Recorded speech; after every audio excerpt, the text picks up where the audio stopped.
Itu dua syarat penuhi. Ada tes DNA, nggak ribet. Syarat bisyarat, bongkar makam lu. Emang pernah suruh? Pernah suruh? Coba ente lihat bahasana. Apakah bisa ente orang menggali makam Rasul? Itu bukan kalimat perintah. Apakah bisa? Bisa nggak? Nggak bisa kan? Ente nggak bisa kan? Nah, ente memberikan syarat yang mustahil bagi para habaib. Maka ana juga ngasih syarat yang mustahil buat ente orang. Kalau Habib Bahar itu memang tidak mau tes DNA, ya udah nggak mau, selesai di situ, nggak apa-apa gitu. Nggak usah sampai menghina dan menistakan Nabi Muhammad. Kan dalam Islam membongkar makam kemudian ngambil sampel darah atau hal yang semacam itu kan sebenarnya adalah penistaan terhadap jenazah, dan sesuai syariat Islam itu nggak boleh, itu terlarang keras. Nah ini kenapa malah membuat syarat yang begitu tidak mungkin dilakukan oleh kaum muslimin di seluruh dunia. Nggak akan ada kaum muslimin di seluruh dunia yang memenuhi syarat itu, karena nggak akan ada mau menistakan Nabi Muhammad gitu. Kenapa kalau nggak mau ya nggak mau, kenapa harus menistakan juga sebagai persyaratannya gitu. Si Gembul ini orang yang pandai bicara tapi menutup mata dan menutup telinga. Itu dia. Jadi orang nyari sensasi, nyari apa.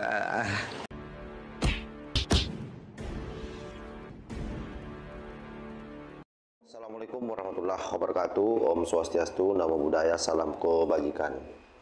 Kalau kita melihat video daripada Bahar Smaik dengan Guru Gembul, ini adalah merupakan video kompilasi, tetapi mengkonfirmasi bahwa sesungguhnya Guru Gembul sudah lama mengamati para kelompok Lawi, khususnya Bahar Smaik. Di mana kita melihat dalam video kompilasi ini, begitu Bahar Smaik mengeluarkan pernyataan, saya kira ini di tempat yang terpisah ya, itu pun ditanggapi oleh Guru Gembul dalam tempat yang terpisah juga. Tetapi kelihatan bahwa pernyataan ini betul-betul mengarahkan kepada kedua belah pihak, baik itu antara Bahar Smaik maupun terhadap Guru Gembul sendiri. Diskursus soal nasab ini memang sangat menyiksa, tetapi bagi kita video kompilasi ini saya kira sangat penting, sekaligus memberikan gambaran kepada umat siapa yang mesti diikuti dan dijadikan sebagai rujukan, terutama dalam kerangka bagaimana mengungkap nasab kelompok Lawi ini berdasarkan ilmu pengetahuan. Jadi bukan berdasarkan doktrin belaka, bukan terkenalang semata atau suhra wal istifadah sebagaimana yang selama ini selalu digembur-gemburkan oleh para kelompok Lawi. Dan ada satu catatan juga yang sangat penting saya kira adalah ketika Bahar Smaik mengharamkan yang namanya tes DNA, dan boleh dilakukan tes DNA tetapi harus menggali katanya kuburannya Rasulullah Sallallahu Alaihi Wasallam. Itu saya kira sangat tidak masuk akal apa yang disampaikan oleh Bahar Smaik, karena itu kelihatan bahwa memang Guru Gembul di atas rata-rata lah dibandingkan dengan orang-orang yang berada di balik Rabita Alawiyah maupun para pembelanya. Seperti apa video kompilasi itu, coba kita simak secara bersama-sama. Kapan tes DNA lu? Karena anak berapa kali harus bilang, ayo, apakah bisa menggali makam Rasul? Ya, apakah bisa? Pertama, anak nggak bakal cabut pernyataan anak. Apakah bisa itu orang menggali makam Rasulullah? Yang kedua, kalau mau tes DNA, ini kan syarat bisyarat, itu ngasih syarat. Anak juga ngasih syarat. Apakah bisa? Kalau yang ada yang mau nyuruh tes DNA, ente tes DNA dulu. Kalau ente terbukti waladus zina, anak zina, baru anak mau tes DNA. Berarti benar, ente adalah orang yang tidak percaya dengan keturunan Rasulullah SAW. Itu dua syarat penuhi. Ada tes DNA, nggak ribet. Syarat bisyarat, bongkar makam lu. Emang pernah suruh? Pernah suruh? Coba ente lihat bahasana. Apakah bisa ente orang menggali makam Rasul? Itu bukan kalimat perintah. Apakah bisa? Bisa nggak? Nggak bisa kan?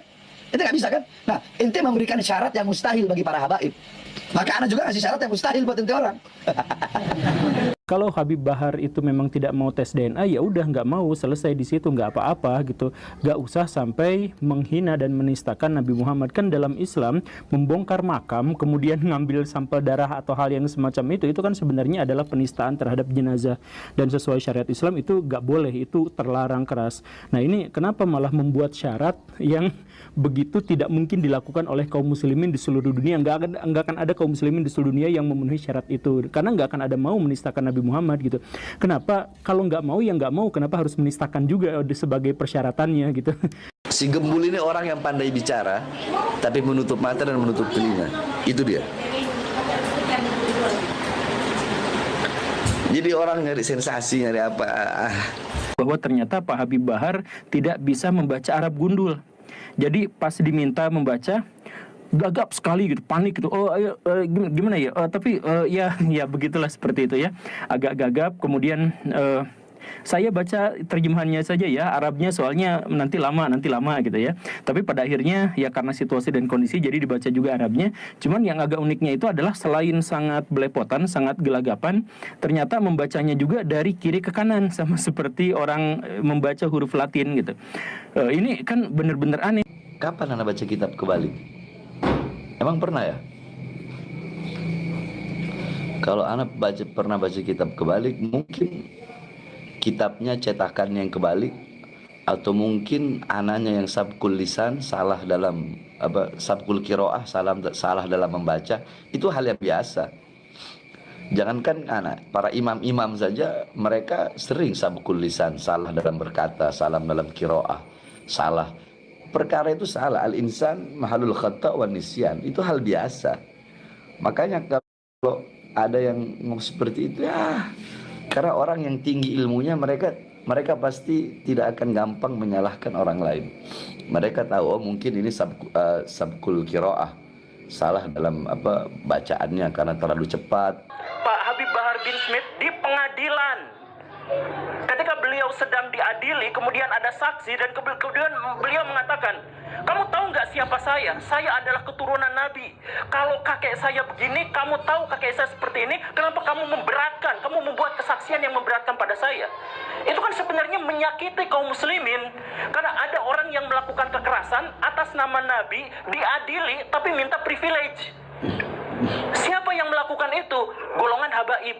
Mungkin karena anak sama Habib Rizik yang menonjol, jadi si Gembul hanya sebut dua itu. Sekarang kalau kita mau bicara habaib, berapa banyak habaib-habaib yang mabuk? Berapa banyak habaib-habaib yang narkoba? Berapa banyak habaib-habaib yang masuk penjara? Robi itu nggak membenarkan perbuatan salah yang mereka lakukan. Enggak. Mungkin karena Ana seorang public figure. Jadi harusnya dua-duanya itu harus tawazun, harus ada di tengah. Dan Ana gak ada urusan. Ana juga baru lihat si Gembul, Ana gak kenal dia, gak tahu siapa. Ana gak ada urusan, orang mau bilang apa, gak ada urusan. Bahar bin Smith tetap Bahar bin Smith. Oke, dari video kompilasi ini saya kira jelas ya, yang mana yang layak dijadikan panutan dan yang mana hanya sekedar diketahui saja, ditonton saja, dijadikan hiburan. Ya bagi kita Bahar Smaik ini ya layaknya memang cocoklah sebagai hiburan, terutama bagaimana mengisi hari-hari kita yang lagi penak ini. Karena bagaimanapun juga kalau kita bicara soal nasab ini memang tensinya sangat tinggi. Penting saya kira memang Kelam Belawi ini mendorong orang-orangnya untuk menghibur para mukibinnya ya, salah satunya Bahar Smaik ini ataupun Bung Rizik Sihab yang selalu menuding adanya intelijen hitam di balik perdebatan soal nasab. Dan itu pun juga saya kira sudah dibantah oleh Guru Gembul pada saat di era bahwa ini tidak ada hubungannya dengan politik adu domba. Ini semua dimulai dari congornya Bahar dan Bung Rizik yang tidak bisa dijaga sehingga membuat orang-orang pribumi ataupun orang-orang yang selama ini sangat manut terhadap Kiai menahan kejengkelannya, dan begitu ada tesis yang dilontarkan oleh Kiai Imad ini menjadi celah. Celahnya di mana? Karena sudah final bagi orang-orang muslim yang sadar selama ini hanya karena persoalan dia takut dengan embel-embel cucu Rasulullah sehingga kemudian mereka semua menahan diri. Atas Kiai Imanuddin Usman Al-Bantani yang mengeluarkan pernyataan tentang nasab Kelam Belawi yang terputus, mereka kemudian berani speak up dan berani mengkritisi sang cucu Nabi yang notabene-nya adalah palsu. Demikian sahabat, wallahul muwaffiq ila aqwamit thariq. Wassalamualaikum warahmatullahi wabarakatuh.